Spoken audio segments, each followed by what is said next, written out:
प्रकार सामाजिक गणमाध्यम प्रश्न उठी चापग्रस्त थे प्रकृत घटना कौन से सर शुणु तांको भाई कहते कि तांकर अलग लोक मैंने कहते सी कौन गोटे लेक्चर थे लेक्चरटा छाड़ी आईआईसी पोस्ट पदवी थे किंतु आज्ञा आपण तो पाठ पढ़ुआ लोक आमे तो सामाजिक लोक आमे आपण को पचारे चाहूँ गोटे लोक जितेबले चाकरी करुच्ची एवं से लोकटी अन्य चाकरी को जाऊँगी एवं सी चाकरी को से बर्दाश्त करुच्ची मुझे चाकरी करी ना बोली ताकू ओडिशा गवर्नमेंट से गोटे ऑप्शन मागे कहीं आपण चाकरीटा को बर्दाश्त करेंगे चाकरी आपणकर लेक्चर चाकरी 10 वर्ष नहला परे गोटे लोक से चाकरीटा को बर्दाश्त करी से आईआईसी रे जोग दे पारिबो नाही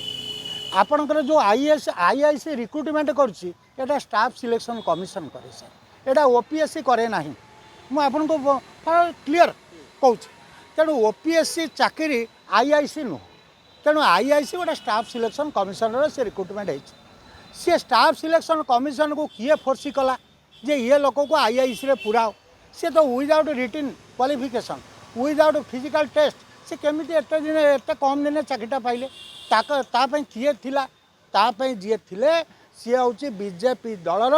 जड़े पृष्ठपोषक नयन महांती एवं नयन महांती द्वारा से चाकरी पाई आत्महत्या कहीं कले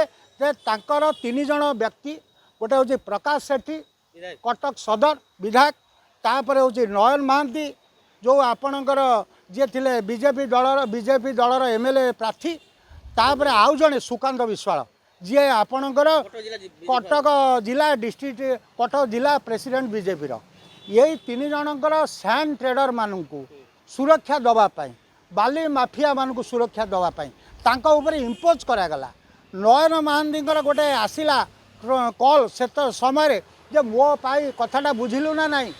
ना कौन बुझीबी ना मोर गोटे रिवल्वर लाइसेंस दरकार यही रिवल्वर लाइसेंस आ सैंड ट्रेडर माफिया मानू सुरक्षा देवाई जो घटनाटा घटीगला सी अत्यंत चापग्रस्त हेले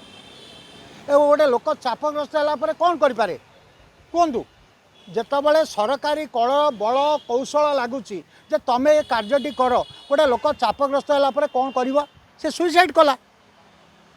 कथाटा ये फैक्ट इज सट